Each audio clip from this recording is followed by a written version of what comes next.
တခါတော့မိထီလာမျိုးတာစီထွက်နာတောမဆိုတဲ့ရက်ွက်လေးမှာကိုကျော်မြင့်ဆွဲလူတယောက်ရှိတယ်ဗျအိမ်ကမိဘများချပွေစုဆောင်ပြီးစီးပွားရေးလုပ်တဲ့သူမို့လို့သူတို့အိမ်ကနှစ်ဆောင်ပြန်ကျွင့်ရင်ပေါ့ဗျာမိထီလာမျိုးနိုင်စင်းနဲ့မလန်းမကတ်မှာဈေးဆိုင်ကန်းတစ်ခုလည်းပိုင်သေးတယ်ဗျပြက်စစ်ပစ္စည်းလေးတွေရောင်းချရင်းပေါ့ဗျာကိုကျော်မြင့်ကဘွဲရပညာတတ်တယောက်ဖြစ်ပြီးဇနီးနဲ့အမွှာဘူးကလေးနှစ်ယောက်ရှိတယ်ဗျနှစ်ယောက်လုံးယောက်ျားလေးတွေပါပဲဗျာမိကိုဖောက်နဲ့သူဈေးတူရောင်းရင်ရိုးသားစူးစားတဲ့တားလိမ်မာလေးကျော်မြင့်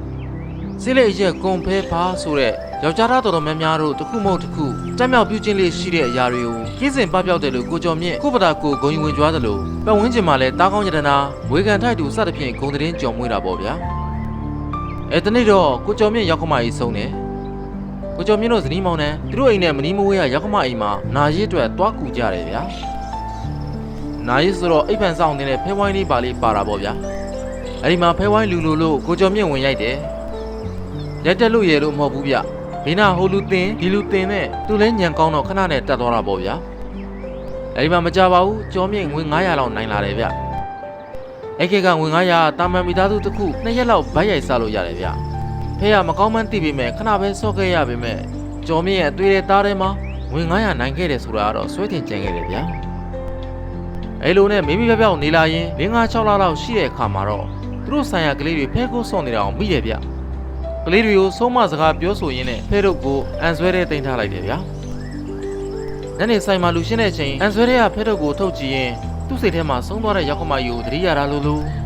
ဖဲဝိုင်းမှာနိုင်လာတဲ့ငွေ900ကိုသတိရတာလို့ဖြစ်လာပြီးဒီကိုယ်လုံးဆက်ပြင်းပြင်းတွေဖြစ်လာတယ်အတွေ့တွေသားတွေကစုံတစ်ခုကိုတောင်းတတယ်လို့ခံစားလာရတယ်မကြခင်သူ့မိမရဲ့ဖွာဆုံးတယ်ဗျထုံးစံတိုင်းနာရီကိုကျော်မြင့်တို့မိသားစုရောက်တယ်ဗျဒီတစ်ခါဖဲဝိုင်းမှာတော့ကျော်မြင့်ကခက်တီတီနဲ့ဝင်ထိုင်ပါတယ်ဗျစာပိုင်းမှာသူစက်တိုက်ရှုံးတယ်မကြဘူးနိုင်လာတယ်ဗျ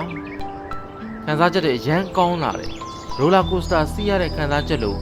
နေ့တစ်ခါမြင့်တဲ့လက်တလက်ခုံနေတဲ့စိတ်လှုပ်ရှားပွဲဖြစ်တွေကိုကျော်မြင့်တော်ကြိုက်တယ်ဗျကျော်မြင့်တွေးတဲ့သားထဲမှာလောင်းကစားကိုကြိုက်ကိုကြိုက်နေတယ်ဗျာအဲ့ရနေကျော်မြင့်ဖဲဝိုင်းတကလှည့်တော့တာပဲဗျာစိတ်ဝိုင်းနေမှလည်းကျော်မြင့်ပါတယ်အလုပ်ကိုလည်းစိတ်ဝင်စားတော့ပဲလူငားနဲ့ပဲလွတ်ထားခဲ့တယ်ဗျာနောက်တော့ဆိုင်ပြုတ်အိမ်ပြုတ်ဖြစ်လာပြီးမိမကလေး2ယောက်ကိုလက်ဆွဲပြီးသူ့မိဘများအိမ်ကိုဆင်းသွားပါတယ်ကျော်မြင့်နဲ့အသက်ကြီးမြင့်နေပြီဖြစ်တဲ့သူ့မိဘ2ပါးရက်ွက်ထက်အခန်းသေးလေးတစ်ခုမှာအိမ်ငှားနေကြရတယ်ဗျာမကြပါဘူးကျုံမိုင်းတစ်ခုမှာစကားများရန်ပြစ်ကြရင်ကျော်မြင့်ဓာတ်ထိုးခံရတယ်ဗျာ